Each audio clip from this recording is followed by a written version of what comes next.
Dear Leader, May 3rd, 2022, Rochester, New York, USA. 2 days back in the office, and Connor Stubbs was still not used to his old cubicle. But his face-to-face reunion with 8 colleagues felt strangely refreshing after 2 years of working from home. Now that the travel support team for Boyd Howell International was following all their old procedures, they were expected to be at peak capacity. One former habit Connor quickly fell back into was watching the clock above his cubicle wall when quitting time grew close. At 4:45, his phone rang unexpectedly. The voice on the line introduced himself as Brick Havens. Brick was a couple of sentences into the conversation before Connor recognized he was speaking to the company's CFO. "You probably noticed Deirdre's not in the office," Brick said. "Yeah, I wondered about her," Connor answered. "She decided not to come back, which means we have a hole in the director spot. How would you like to be acting director for the group?" Connor had never considered himself a manager. He simply filled in the required forms and inspected travel receipts. He barely knew that Boyd Howell was a furniture company, but he did not hesitate to reply to Brick with, "Sure, I'll give it a try." "It comes with a bump in pay," said Brick. "We can talk about that when I come by later in the week." Connor put down the phone and stood up in his cubicle. It was one of 10 dividing the room. This was now his kingdom. From the clock on the north wall to the memo whiteboard on the south, his word was law. Connor grabbed the 4 empty cans of cream soda on his desk, the beginning of a planned pyramid, and threw them into a recycling bin. Connor recognized he needed solid advice on being a boss. No one had groomed him for the position. Deirdre's surprise departure meant he did not have time to attend training classes the company might offer. He naturally turned for help to his closest peer group. They had hung together since high school and still hung out at least once a week. Tuesday night, right after the Brick phone call, happened to be one of those gathering times. Sometimes Connor and his friends played Dungeons and Dragons or card games. Other times they critiqued movies or acted like a book club. Activities and subjects were decided by Charles, who had the loudest opinions. He went by Che, and his favorite topic was how big corporations were ruining the world. For Che, the revolution to destroy the corporate world order could not come fast enough. Most of the time, the group met at a McDonald's within walking distance of Che's house. They tried other coffee shops, but the McDonald's coffee shop was cheap, and the Wi-Fi connection strong. No one hassled them to leave their usual booth. When Che slid into his usual spot wearing a green army jacket, Elena slid in next to him. She had an on-and-off relationship with Che. It changed as frequently as her hairstyle. At the moment, she was into buzz cuts, knit hats, and no touching. Connor sat across from Che and Elena and next to Owen. If Che was the group's de facto spokesman, Owen was their best listener. He rarely said a word or had any human interaction outside their gatherings. "Starting today, I'm the director at work," Connor announced casually, slipping in the news after Che took a breath during a rant about gas prices. "What do you mean, the director?" Che asked, as if Connor's words had knocked him to the ground and he was struggling to clear his head. "I'm in charge of the travel team. The CFO called me." "How'd that happen? You been brown-nosing? I didn't think you were that kind of sellout." "I didn't ask for it. He called me. I guess I'm doing okay with the travel stuff." Che remained dumbfounded as Elena and Owen smiled at Connor and said he deserved it. "I want to be a good boss, but I'm not sure where to start," Connor said. "What would you guys do?" Before Elena could get a word out, Che had jump-started his brain. He said confidently, "You first need to establish dominance, like you're a step above them. They should adore you, worship you." Connor smiled awkwardly as Che continued. "Powerful leaders put up pictures of themselves. Go into any home in Cuba and you'll see a picture of Castro. Same thing with the great leaders in Asia. Even right-wing governments like in the USA put up pictures of the president.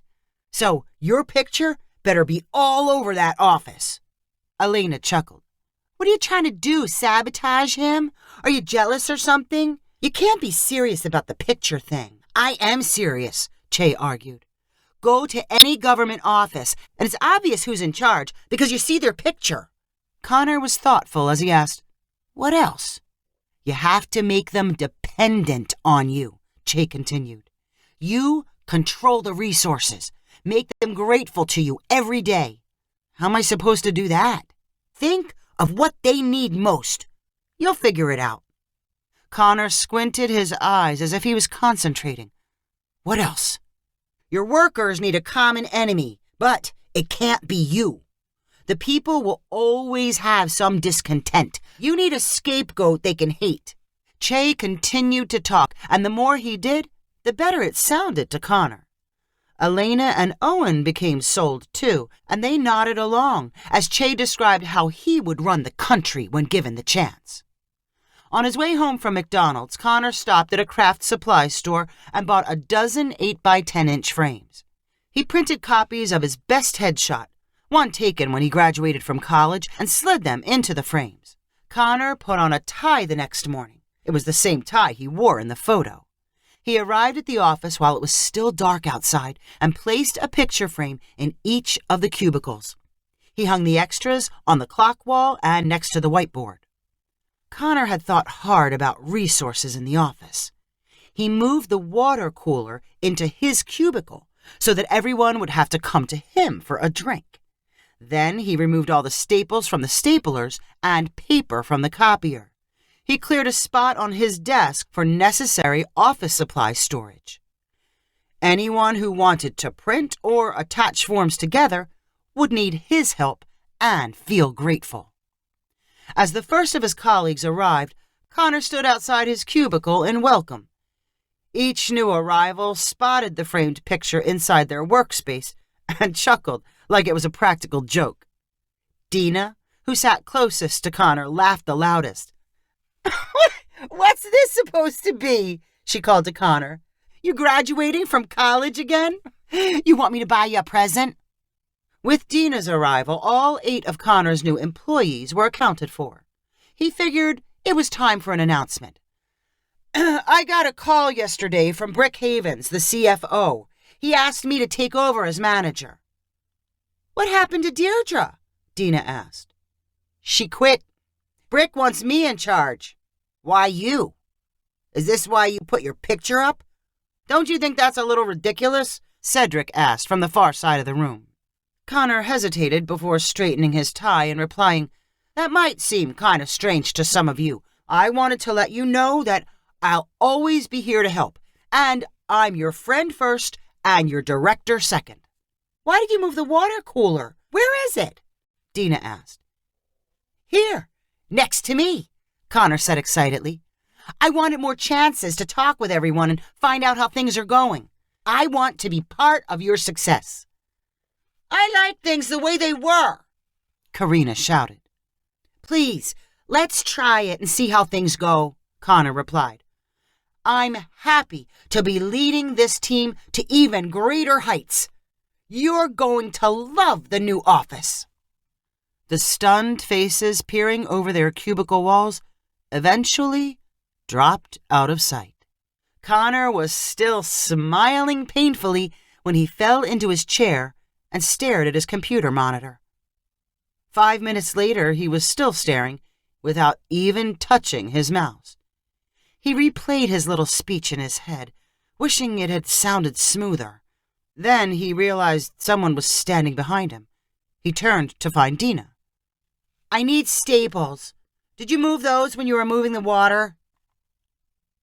Connor eagerly reached for a cartridge of staples from his stash of supplies. You need staples? I got staples. Thanks. I guess, Dina replied, accepting Connor's offering. So, how are things going? Do you like being back? Connor asked. Dina shrugged her shoulders. Too early to tell. How about me? How do you think I'm doing so far? Too early to tell. Dina returned to her own cubicle and Connor returned to staring at his monitor. Then he heard the sound of dripping water. He turned to find Cedric filling a water bottle using the relocated cooler. "Have as much as you want," Connor said cheerfully. "Gotta stay hydrated. You need anything else? Staples? Paper?" "No," Cedric replied dryly. "I have a feeling you will, soon enough." For the rest of the morning, Connor did little more than pass out office supplies to frustrated coworkers. He tried to suck them into conversations, but was mostly met with eye rolls and sharp one-word replies. The only person willing to talk was Bethany, and she wanted to know why the CFO had chosen Connor rather than someone with more experience and better performance reviews. Connor could feel the discontent in the room. He heard the whispering between cubicles and knew it was about him.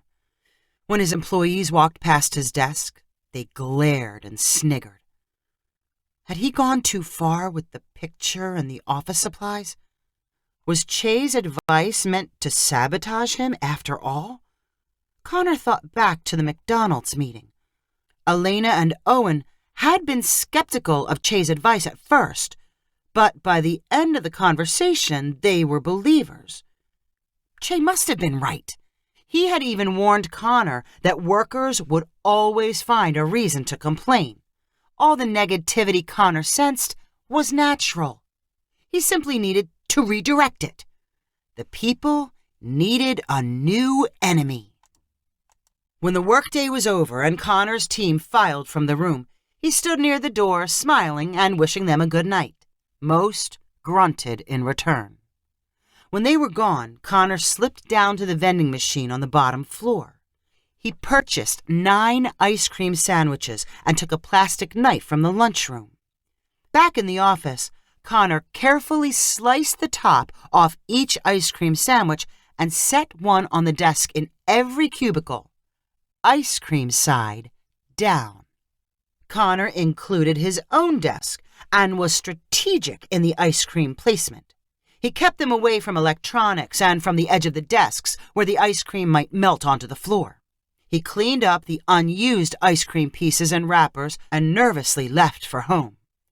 Connor made sure he was not the first person to arrive in the office the next morning. He sat in the parking lot until he watched 3 of his coworkers enter the building. Then, still wearing his tie, he showed up 4th. The room was filled with cries of, "What a mess!" and "Who would do this? What's going on?" asked Connor. "Someone left melted ice cream on our desks." "What? On all the desks?" Connor had practiced sounding outraged. He stormed into his cubicle and yelled, "Yep, they got me too. Somebody's going to pay for this." Connor was active in the cleanup effort, rushing to find towels and spray bottles. One moment he was saying, "Oh, it's not that bad, it cleans right up." And in the next moment he was saying, "We must have made an enemy. Who would want to do something this terrible?" "It doesn't make sense," Dina said, wiping melted ice cream from a reimbursement form. "I noticed some of the janitors looking at us funny. You think it could be them?" Connor said. "Why would anyone act so childish?"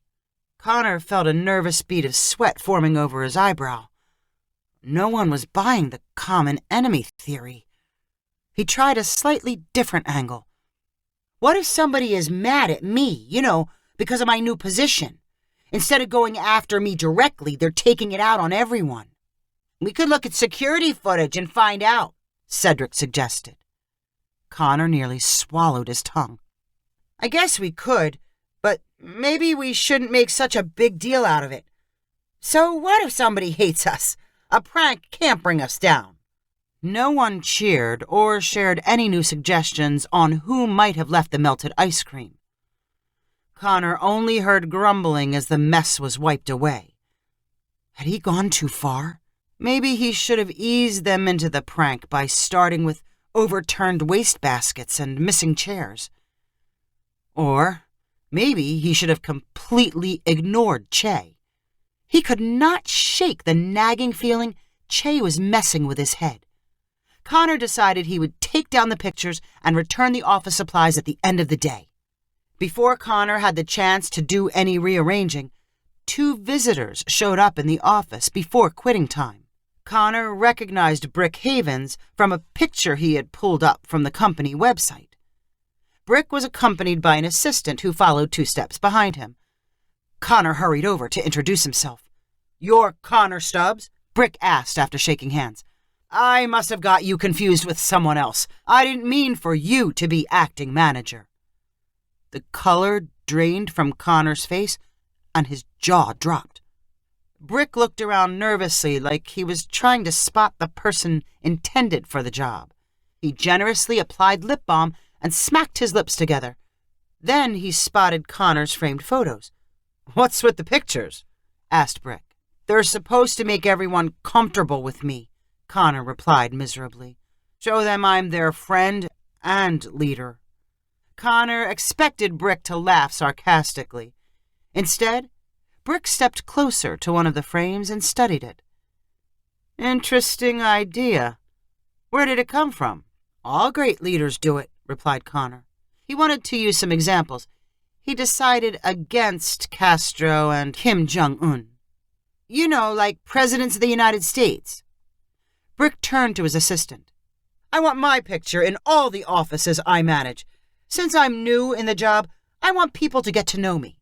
Then Brick took a long look at Connor before saying, "You know, Stubbs, you might be right for the manager job after all. Let's try it for a while and see what else you come up with." Connor's face instantly glowed like a light switch had been turned on inside his head. "I've already got tons of ideas." He pictured Che sitting in the McDonald's booth. "And a bunch more where those came from." If you enjoyed this story, please rank it on the website 500ironicstories.com. Please subscribe on the website to get weekly updates as new stories are posted. And please share with friends using the convenient links available.